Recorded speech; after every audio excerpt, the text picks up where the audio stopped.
Ameen. Sagalee Waaqayyoo Wangeela Maatewos keessatti inni ilaalla boqonnaa 6 lakkoofsa 5 boqonnaa 6 lakkoofsa 16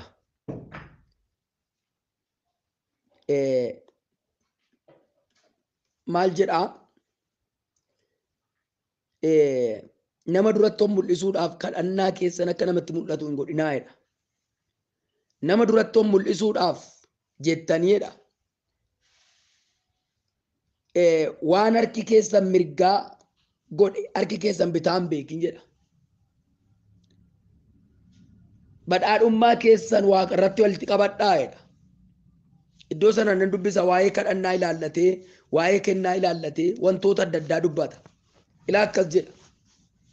Yesuus itti fufee yeroo dhuma kadhattanittis akka warra of agarsiisanitti hin ta'inaa. Isaan namootatti mul'achuudhaaf manneen sagadaa keessaaf walgayii karaa gurguddaa dhaabatanii kadhachuu hin jaallatu. Ani dhuguman isinitti hima, isaan gatii isaanii fudhataniiru. Ati garuu yeroo dhuma kadhattu mana keetti ol gali, balbala kee cufadhu, abbaa kee isa iddoo dhoksaa sana jiru kadhadhu. Abbaan kee inni dhoksaatti argus gatii kee siif hin kennaa jedha. Ameen jettu. Waan gootan namatti mul'isinaadha. Namatti of beeksisuuf hin godhinaadha. Amma yeroo tokko namoonni kadhannaa yeroo kadhatan namatti of mul'isuuf jedhanii kan kadhatan jiru. Akkam kadhatti abalunaana jedhanii kan kadhatan jiru. Akka warra of tuultuu sana warri of tuulan karaa bukkeetti kadhatu. Akkasuma immoo gabaa keessatti jilbeenfatanii kadhatu. Iddoo namni isaan argutti malee hin kadhatan. Akka isaanii hin ta'inaa. Yeroo kadhattan isin balbala keessan cufadhaa. Balbala cufachuu jechuun yaadaan illee jechuudha. Balbala isaa mana keessa jiraannu duwwaa miti. Yaada keenya illee waan baay'ee irraa ittisnee fuula Waaqayyoo duratti dhiyaachuu jechuudha. Yaada keenya Waaqayyoo bichisiifnee kadhachuu jechuudha. Balbala cufadhu yeroo jedhu. Kanaaf abbaan kee inni waaqarraa akka siif argutti akka siif deebisutti kadhadhuudha. Ameen jettuu laata?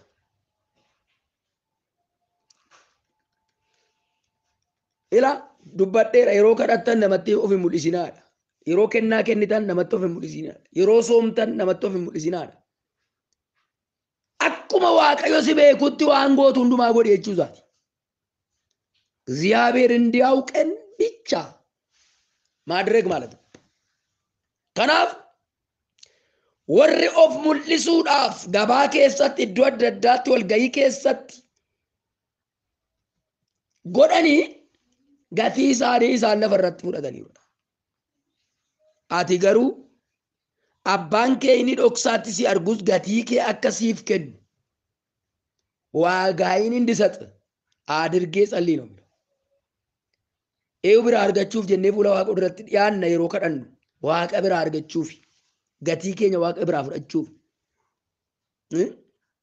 Yeroo soomnu namoonni baay'een akkas jedhu nan sooma gororallee liqimsu. Eewutti machaa jiru namatti.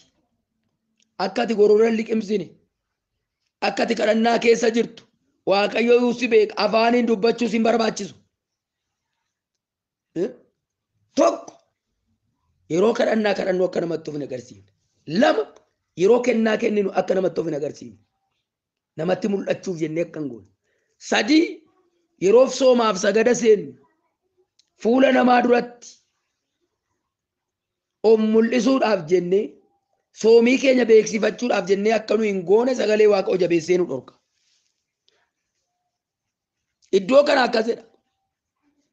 Ati garuu dhugumaa yeroo dhuma kadhattu mana keetti ol gali balbala kee cufadhu. Abbaan kee isa waaqarraa dhoksaa sana abbaan kee isa iddoo dhoksaa sana jiru kadhadhu. Isa iddoo dhoksaa jiru sana kadhadhu. Abbaan kee inni dhoksaatti argus gatii kee siif kenna. Akka waan namni maqaa keenya beeksisuutti kan ilaallu jirra. Akka waan namni maqaa keenya beeksisuutti beekamtii lafarraa jechuudha. Waaqayyo nurraa fageessu. Gooftaan akka nu beekutti, Waaqayyo akka nu beekutti, Waaqayyo gatii keenya akka nu laatutti ilaallee fuula Waaqa duratti dhiyaachuun barbaachisaadha. Yoo garraa boqonnaa 6 lakkoofsa 2 kaaftanii ilaaltan, egaa akka warra of argisiiftuun namoota biratti galateeffamuudhaaf jedhanii manneen sagadaa isaaniif karaa keessatti godhan, ati yeroodhuma arjoomtu hundumaatti kana of duratti in odeessifatin. Dhugumaan isinitti himaa.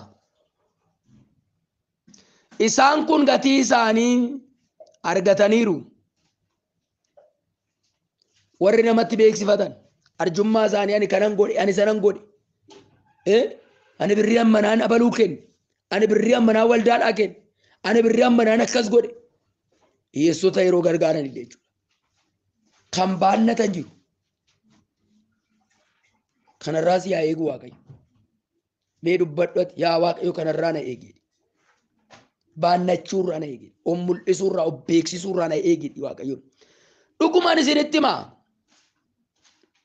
Isaan kun gatii isaanii argataniiru. Ati garuu yeroodhuma arjoomtu waan harki kee mirgaa godhu harki kee bitaayyuu hin beekin jedha. Dhuguma harki keenya mirgaa wanta godhu harki keenya mirgaa wanti godhu harki keenya bitaan hin beeku jechuudha. Akkas jechuutu hin ta'in namatti wajjin jiraattu, namatti wajjin waaqeffattu illee waan ati raawwattu gaarummaati gootu, waan Waaqayyo argu ati Waaqa duratti raawwattu sin beekin jechuusaati. Harka mirgaaf harki bitaa nama wajjin jiraatudha malee harka kana miti. Keessi keenya nu beekuun dhiisu.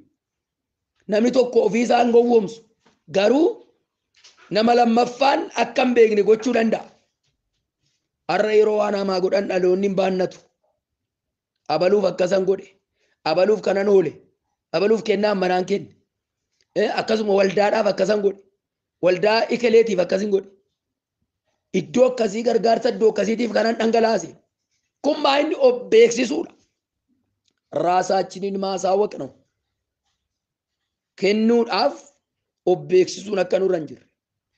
Arjoomuudhaaf yookiis duufina duufuudhaaf of beeksisuun barbaachisaa akka hin taane. Inni lammaffaan kadhannaa yeroo kadhan of beeksisuudhaaf akka hin goone. Inni sadaffaan soomii yeroo soomnu of beeksisuu, of mul'isuudhaaf akka hin goone jabeessee sagalee Waaqa nu dhorka. Dhaloonni bara kanaa hoo faallaa sagalee Waaqayyo adeemu. Faallaa beektu. Waan harki kee mirgaa godhu harki kee bitaayyuu hin beekin jedha. Arjummaan kee dhoksaatti ta'u malee abbaan kee inni iddoo dhoksaatti argummoo gatii kee siif hin kenna. Gajjallaa kanaas gatii kee fudhattaadha. Garraa kanaas gatii kee fudhattaadha. Gaarummaa gooneef gatii isaa Waaqayyo biraa argachuu akka argannu beekuutu nurra jira. Abrahaamiin Waaqayyo gatiin kee guddaa ni ta'a, gatiin kee hin xiqqatan jedhe. Namoonni akka sagalee Waaqayyootti waan godhan hundumaa godhan gatii isaanii Waaqa biraa argatu. Yaa nama Waaqayyo gatii kee Waaqayyo biraa fudhachuudhaafidha waan gootu kanatti gootu. Isa kana Waaqassi beeka. ዋጋይን ከእግዚአብሔር ለመቀበል ነው ወይስ ከሰው ለመቀበል ነው? ከማን ነው የምትሻው? ኤውራ በረባደ ገቲኬ ኤውራ ፌተ ገቲኬ ኢላ ሰበ ዋቀዮ ኤኙራ ፌቱ ላታ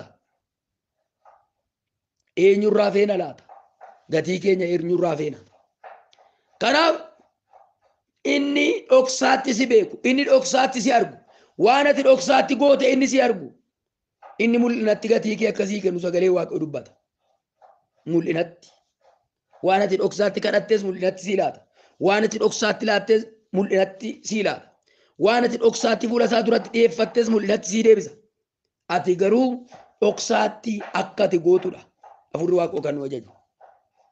Gatii kee siif hin kennaa'edha. Dola manirraa. Dhoksaatti waan ati kadhattu mul'inatti gatii kee si kenna waaqayyo. Dhoksaatti waan ati hojjettu yookiis kennaas haa ta'u, nuufinas haa ta'u, arjoomas haa ta'u, waan ati gootu mul'inatti siif deebisa. Mul'inatti siif deebisa.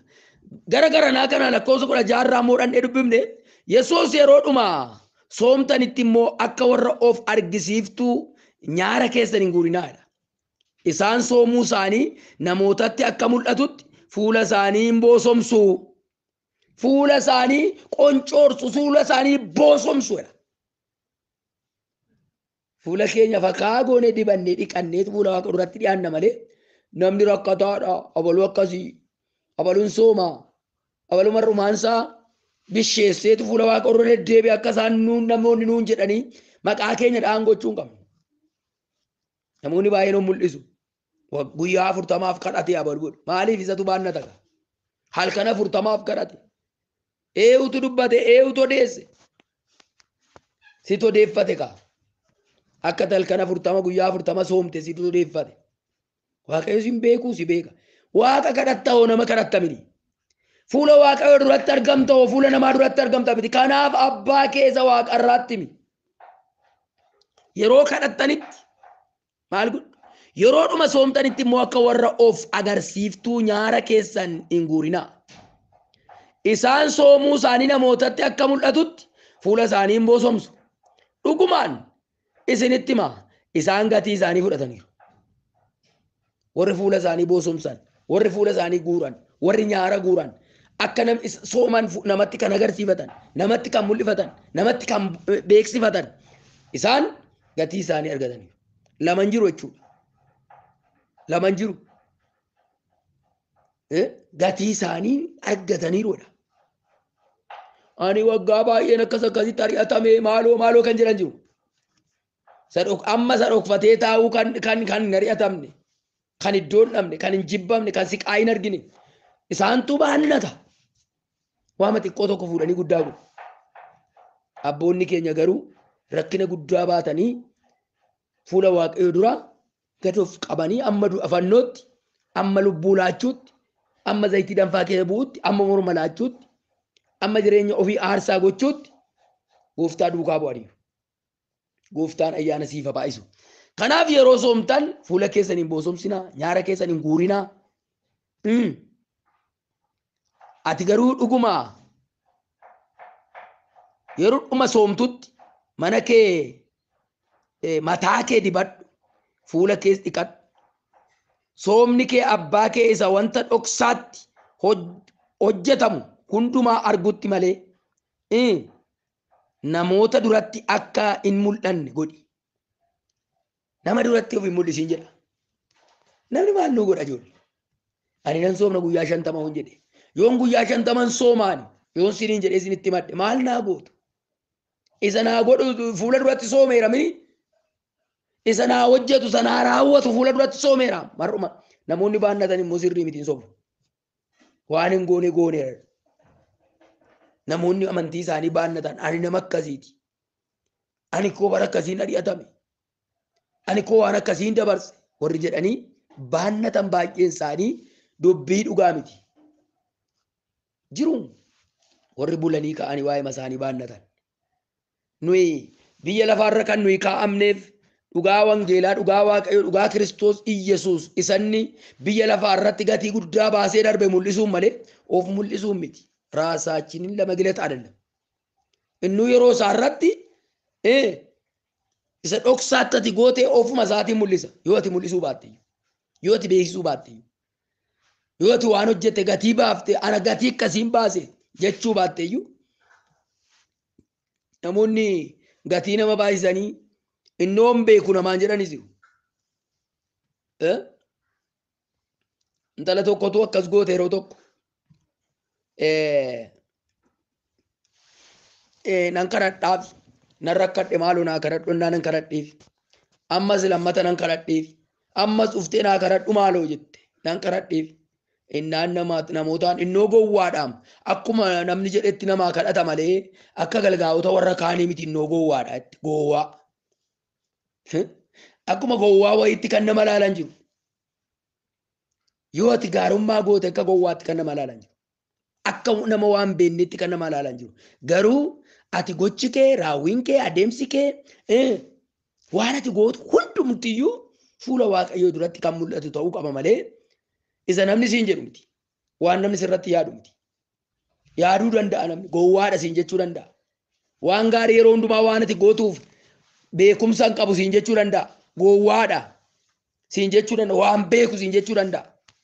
Ati garuu abbaan kee inni waaqarraa kan si argu waan inni si lakkaa'u gochuu qabda. Gowwaadha jettee.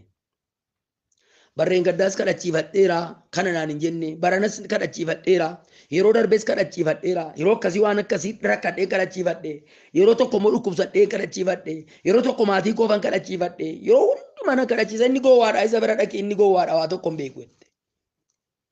Akkas kan namaa jedhan jiru gowwaadha kan namaa jedhan jiru. Yoo ati gaarummaa hojjetteef qarshiillee yoo ati gargaartee bukkee dhaabatte gowwaadha kan sii jedhan jiru. Garuu ati Waaqayyoon ilaaltee Waaqayyoon toflaattee waan Waaqayyoo argu gochuu keeti malee gowwoomuu kee miti. Gowwaadha kan namaan jedhan. Haa jedhan isaan warra akkatti yaadana jedhan ati garuu waan Waaqayyoo sitti agarsiisu waan Waaqayyoo si argu waan Waaqayyootti gammadu godhi.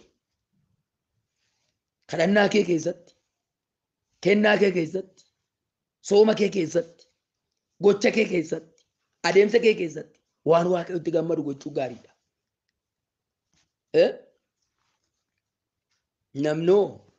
Namni dhaabbataa waan hin taaneef abaluu na beeku, abaluu maqaa koo mul'isu, abaluu akkas naafa godhu yoo jette gaaf tokko si nuffa. Namni nama nuffaqa. Kanaaf waan inni si hubatu, waan inni si lakkaa'u, waan inni si herregu abbaa koo isa waaqarraa biraan fudhadha. Dhoksaatti hin godha. Inni na arga, inni na hubata, inni na beeka jettee gochuu sirra jira. Gooftaan ayyaana isiniif haa baay'isu. Kanaaf yeroo kadhannaatti, yeroo kennaatti, yeroo soomaaf sagadaatti fuula Waaqayyoo duratti akka isatti tolutti kadhachuu nuuf ta'a. Namoonni baay'een immoo yeroo kadhannaa walirraan kutani. Maaliif abaluu kadhannaa beetti namni akka jedhuuni. Abaluu kadhannaa hin danda'a namni akka jedhuuf. Honnee isaa irraa maddee miti. Keessa isaatii dhufee miti. Namni kadhannaa dandeessi nama hafuuraati akka namni jedhuuni. Maal naa goota? Nama hafuuraati naan jettees dhiistes waan naa gootus hin qabdu. Kanaaf isa waasii godhu garaa ciibsuudhaaf hojjedhu. Isa waasii raawwatu garaa ciibsuudhaaf tajaajilu. Gochi kee fuula Waaqayyoo duratti kan isa gammachiisu ta'uutu irra jira. Yaa obboloota ko kadhannaa malee namni waan barbaadu argachuu hin danda'u.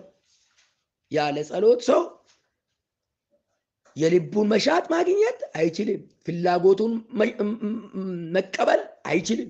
ከደና መለ ዋን ፈደ ዋን በርባድ አርገቹ እንደንደው ዋቀዮ ቤካደ ነሙን አዎ ቤካ ነገሩ ገየኬ በውን ሲረጅራ አቲ ገየኬን ባቱ ታናን ዋቀዮ ዲቦፍቱ ረሲንጀራ የረ ቶኮ ቶሮ ቶኮ ቀቤኛ ቀቡዩ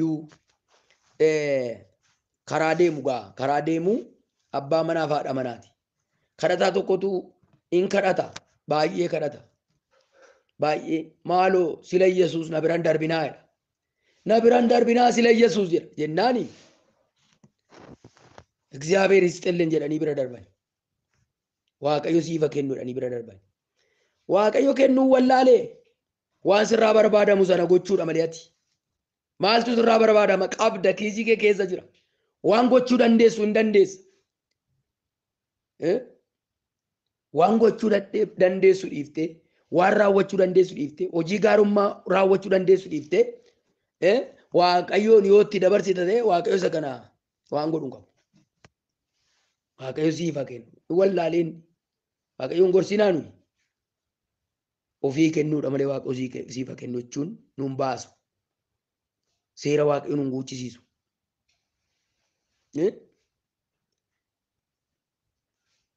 Namichi garuu akka namichi namoonni kun garaa laafanii itti hixataniif hin kadhata hin boo'a. Waan baay'ee jedhaan garaa laaffachuudhaaf. Har'aa Kiristoos garaa nuu laafuu danda'u. Isa nu biran dabarre kadhachuudha. Isatti ibsachuudha. Fuula isaa dura dhugaaf furaan deddeebi'uudha saba Waaqayyoo. Kanaaf mee ati yeroo dhiyaattu yeroo hojjettu yeroo gootu eenyuun garaa ciibsuu fi eenyuun gammachiisuuf ilaata? Waaqayyo duwwaan si beeka. Mee kadhannee xumurra.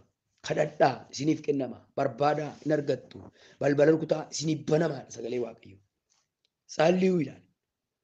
Mee kottaan kadhannaa ijoollee. Gadoof qabnee kadhannaa. Nama duratti of mul'isuun miti gochi keenya hundumtu. Waaqayyotti akka mul'atu gochuufi. Waaqayyo akka irratti ulfaatu gochuufi. Waaqayyo akka irratti kabajamu gochuufi. Akka ofii isaa inni irratti kabajamu akka irratti ulfaatu gochuufi. Yaaddi garaa kee akkam ilaata kan kee. Waaqayyo si beeka. እግዚአብሔር ያውቀናል ወገኖች. Nu beeka Waaqayyo. Kaayyoo karoora keenya beeka. Keessa keenya beeka. Adeemsa keenya beeka. Jiruuf jireenya keenya beeka. Iddootti Waaqa jalaa dhokannu iddoo tokko illee hin qabnu. Kanaaf waan Waaqayyotti tolu gootee garaa Waaqayyoo ciibsitee gatii kee Waaqayyo biraa fudhachuu akka dandeessu Waaqayyo si haa gargaaru. Galateeffannee kadhanna. Yaa Waaqayyo si galateeffannaa galanni siif haa ta'u. Dubbii kee kana sammuu keenyatti nuu caafi. Dubbachuu malee itti jiraachuun hin jiru bara kana. Lallabuu malee itti jiraachuun hin jiru. Yaa Waaqayyo ati nu gargaari.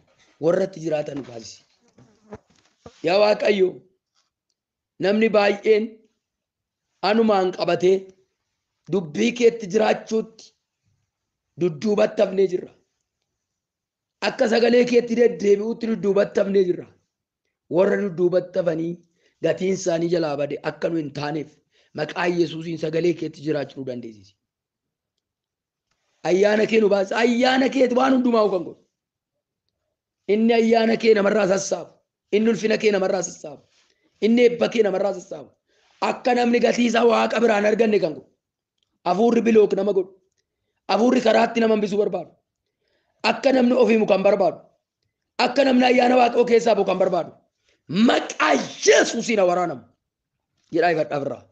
Banaazreetu ba'Yesuus. Ayyaana Waaqayyoo keessaa kan na baaftudhaani. Ulfina Waaqayyoo keessaa kan na baaftu. Maqaa Yesuusii waraanameedhaani. Waraaname irraa. Maqaa Yesuusiin. Gooftaa ayyaana keetti nu jabeessi. Dubbii keetti jiraachuu nu dandeessisi. Waan goonu hundinuu akka ati agartu beeknee hubannee akka ati itti gammaddutti gochuu akka dandeenyu nu gargaari. Sanas kanas waan gootu ulfaadhu. Maqaa isa tolaa jiraataa qulqulluu ta'e maqaa Yesuusiin. Ameen itti gargaarama. Yaadaaf gaaffii yoo qabaattan dubbisaa. Shaloom. Hinduftaam gaafa guyyaa kee. Hinduftaam gaafa guyyaa kee. Hinduftaam gaafa guyyaa kee. Dadhabaa jabaataa karaa kee.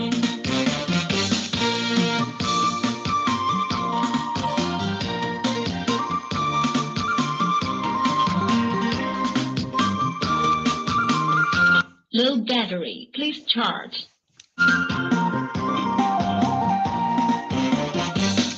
Nakinni ruputi naqabe garanni siyor kufame. Waldan sob sandande ega kui abilla make. Lafen ko mi amata us garako sobenta. Yodina bayam de male. Kena lawan tuta, nakinni ruputi naqabe garoni siyo rukufame. Waldan sob sandande ega kui abilla make. Hallelujah. Lafen ko mi damata uz garako sobenta. Yodina fayam de male yade kena lawan tuta.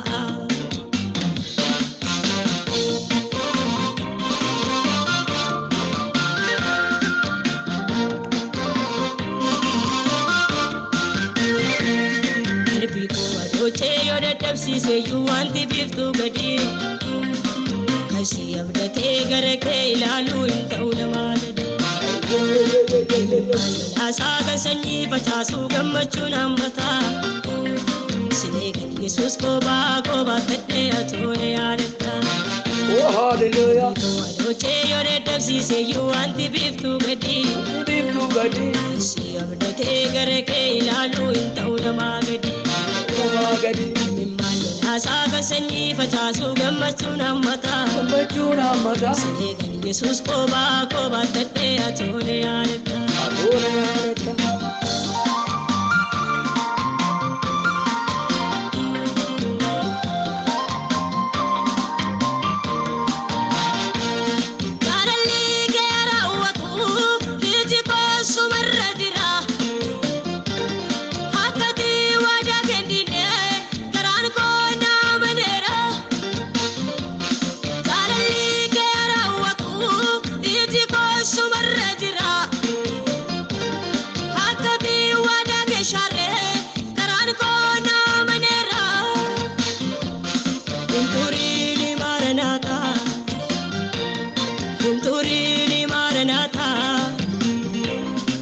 Turini maranata garako tusidegota.